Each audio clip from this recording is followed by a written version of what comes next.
Okay, Pisces, the wild, the pristine, the untouched.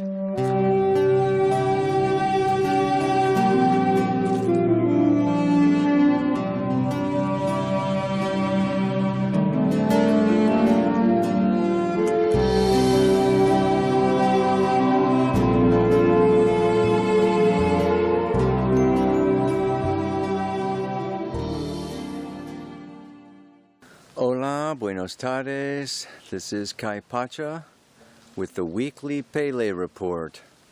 This one is for August 26th of 2015. I'm out here in nature on Vancouver Island in the Comox Valley at the Green Haven Farm.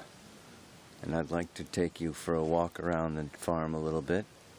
But right now, I want to focus primarily on the garden.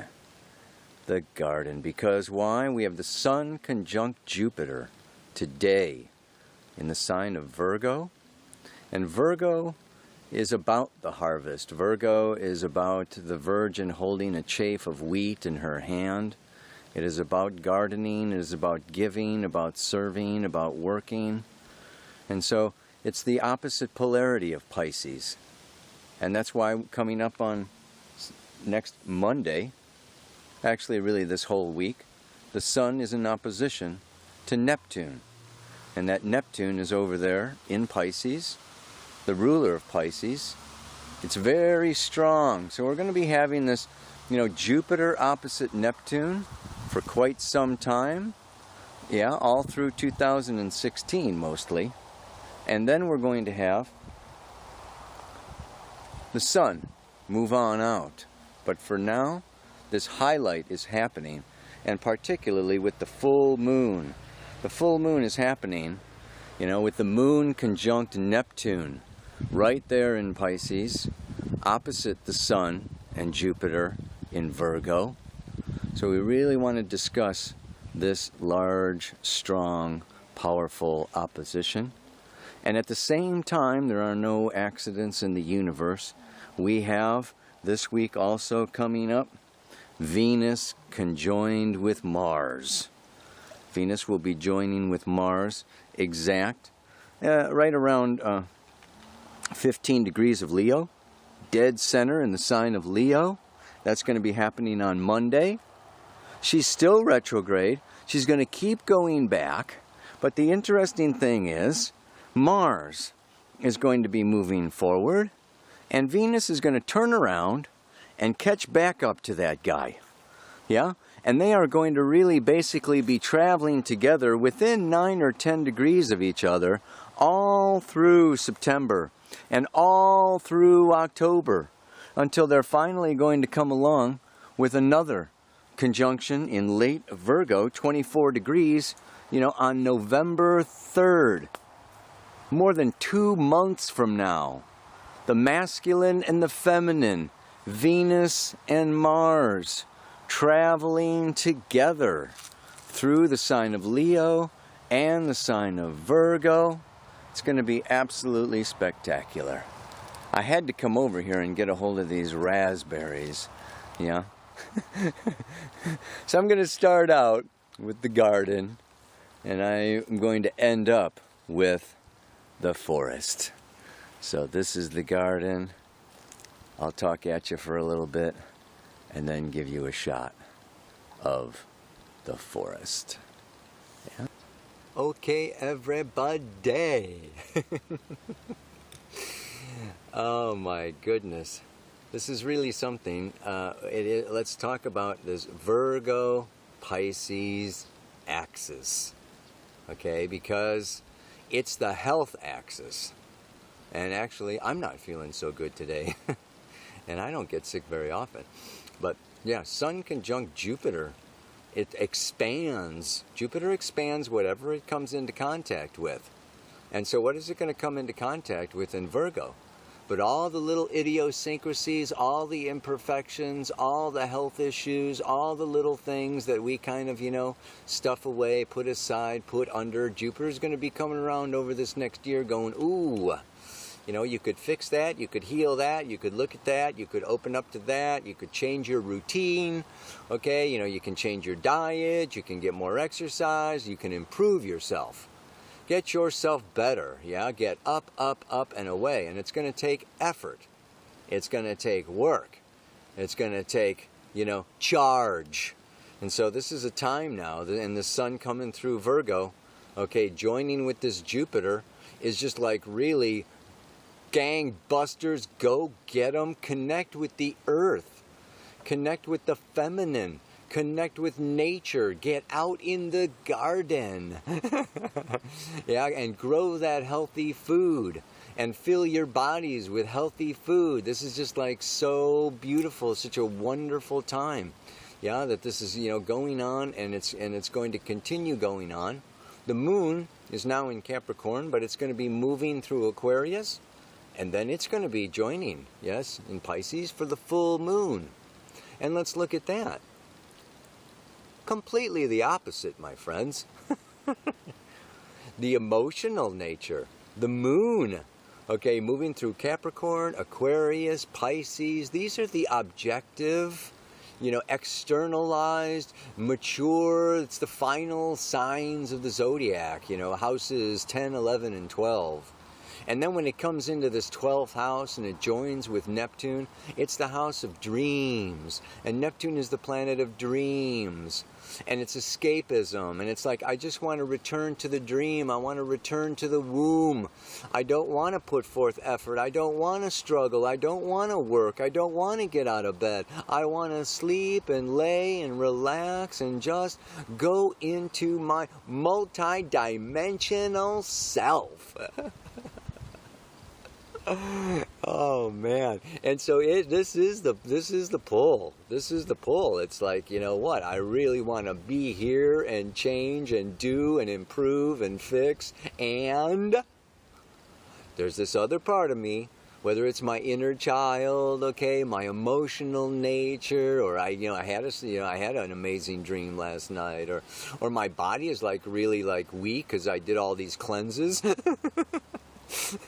Changed, you know, made a change in my diet or whatever, and it's like the body goes down. It's just like, oh, forget it. Forget it. There's really something about Jupiter opposite Neptune. You may have it in your natal chart, you know. I mean, it happens, you know, every 13, 14 years. It is really a powerful aspect. Jupiter in aspect to Neptune. Like I said, Jupiter expands and blows up whatever it connects to.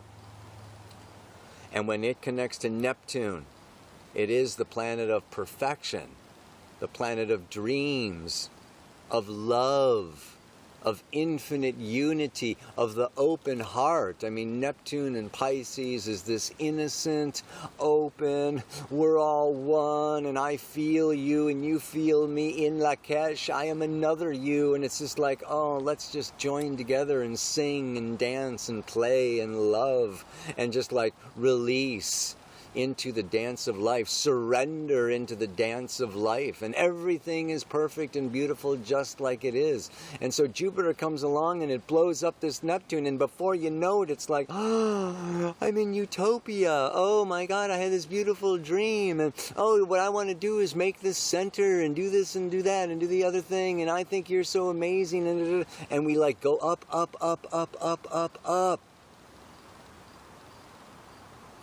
And what goes up must come down. We live in a world of polarity, as in bipolar, as in, oh my God, it's like the dream and the unity, and we have a beautiful dance, and then what? Everybody goes home, or everybody goes back to work, or, you know, and it's like, boom. So this is also a time of disillusionment. Neptune has to do with illusions. And so it's this balancing between the spirit world of Pisces and Neptune and this earthly, physical, third-dimensional world of earthy, Virgo, practical. And it's like one needs the other. One balances the other. We don't want to get lost, okay, in the pessimistic, I've got to fix this and I should be ashamed of that because, you know, I've got 2 extra pounds over here, you know, or I don't have enough pounds someplace else or whatever, you know. It's just like, you know, Virgo can get like really down, really, you know, into a place of shame, into a place of, you know, inadequacy, anxiety. You know, they're going to see me and I'm not perfect and I don't want to go out and yeah. And so, you know, this can, you know, like really be lifted by Neptune, which can bring us up to surrender and allow and accept whatever they say, whatever happens. It's all part of this plan, and this acceptance and allowance really heals that Virgo, and that acceptance and that allowance comes from faith. Yeah, it comes from faith. Jupiter is actually the co-ruler of Pisces before they discovered Neptune, right? You know, in the ancients, Jupiter was the ruler of Pisces. So Jupiter also takes away limiting conditions and limiting circumstances. And let's not forget Chiron, also moving through Pisces.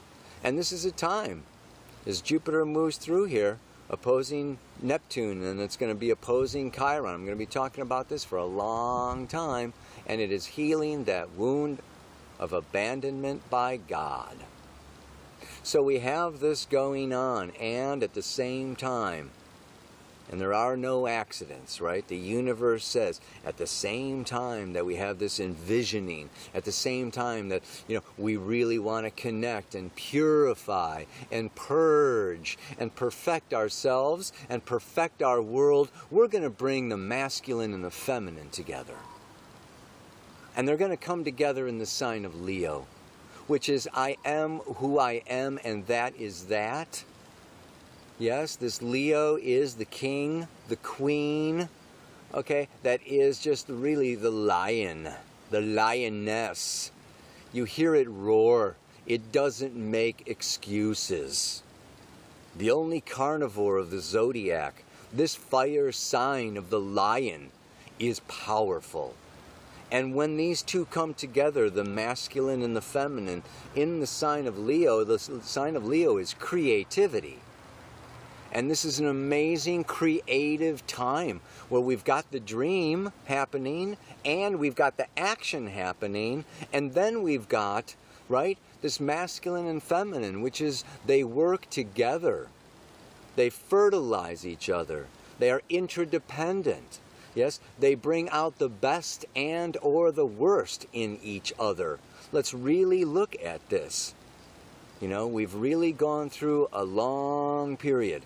If we're coming into this place of healing, well, we can start by healing our sexual issues. We can start by healing our relationship issues. We can start by healing our identity issues.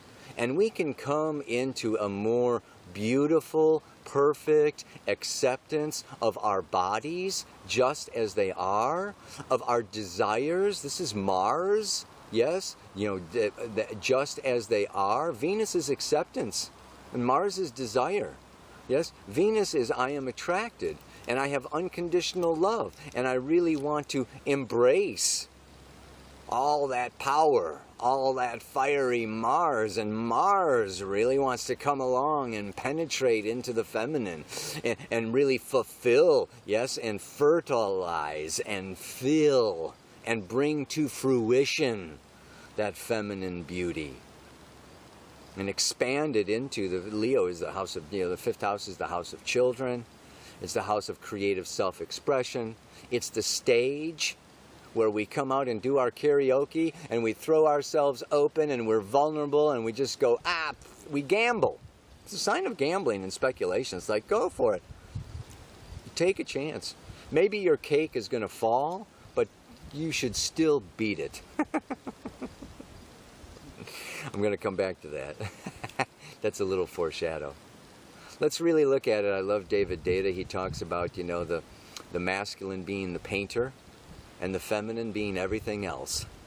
Yeah, the inspiration for the painting, the color, the brush, the water, the canvas. I mean, if we're going to create something. It has to be a co-creation. So I'm not talking about men and women, whether you are man or woman. We are both masculine and feminine. We both have this desire within us to radiate out into the world, and we have both this other desire of receiving, accepting, softening.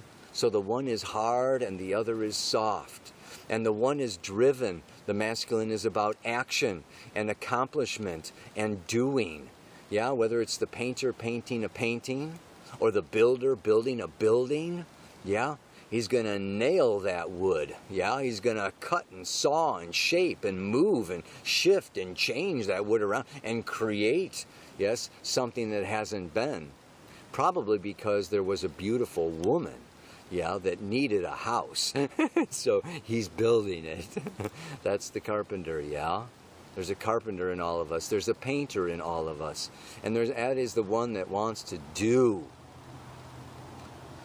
So when it comes in, and this is what needs to be healing, you know, healed, is the patriarchy. Hello.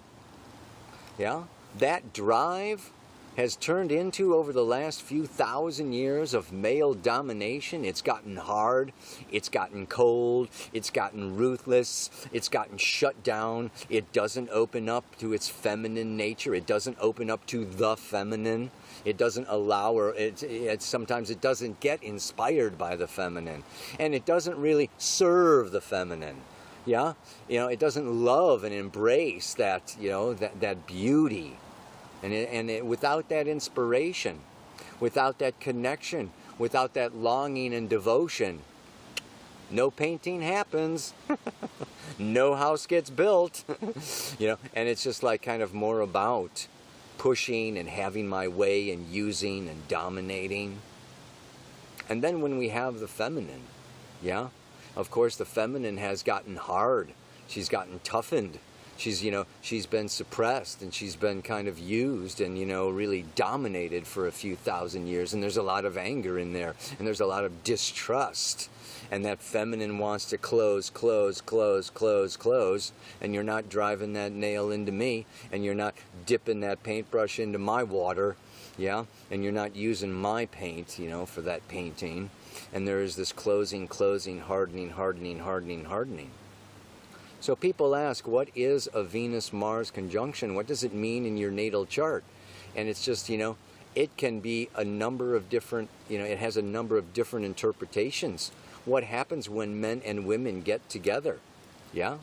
You know, they can go to war and fight each other, or they can fall in love and sleep with each other, right? You know, it's like the potential for either is there. And this is where our human nature, our free will choice of how we are going to manage this powerful attraction magnetic force that is happening in all of us right now. Where are we going to aim it? What are we going to do with it? Are we going to kill it? Are we going to suppress it? Are we afraid of it? Are we judging it? Yeah, or are we, yeah, flowing, allowing, enjoying, having a good time, and playing around with it. So this is a time to be playing around with our love, playing around with our creative juices, with our creative forces, and really not being afraid of messing it up, of making a mistake, yeah? Yeah, or not being ashamed of ourselves, or holding ourselves back, or being too hard, you know, and shut down and closed off. So this is it's a very powerful time this week and these next couple of months, okay, as Venus and Mars travels together. And you're going to say, it's really up to you. What goes around comes around. What you sow is what you are going to reap, yeah? Virgo is the harvest. And what you've been sowing in your relationships, and what you've been sowing in your work, and what you've been sowing in your spiritual practice, well, guess what, you know? It's harvesting time. And it's going to come back. And it's either going to kick you in the butt, or it's going to take you all the way to the bank laughing your butt off. You know, it's like, yeah, baby. So the mantra for today, you know, and this week, I think is very appropriate for the situation. Whether I call it work or play, it's time for me to seize the day. Roll up my sleeves and get down to business. To cook up a world that's warm and delicious. This is the opportunity that we are all being afforded. Whether we seize that opportunity or reject or hold back or stay in a state of fear or, you know, feel like we're not strong enough or good enough or ready enough or old enough or rich enough or blah, blah, blah, blah, blah, blah, blah, blah, blah, blah, blah, blah, blah. And I just want to crawl back in that womb, or I just want to, like, you know, go back to the stars and, like, this planet is, like, too hard.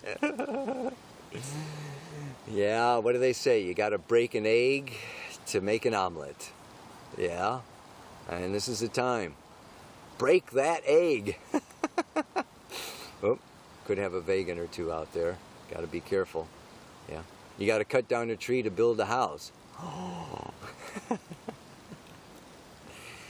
It's a metaphor, you know, I mean, you know, we're in the kitchen, we're cooking, so go for it. One more time, say it over to yourself when you start, you know, feeling like, you know, you don't have enough energy or you don't have enough of what it takes or it's taking too long or you're getting anxious or whatever, you know, just like say it all over again. And change it. If you call it work, call it play. Yeah? It's in our mind.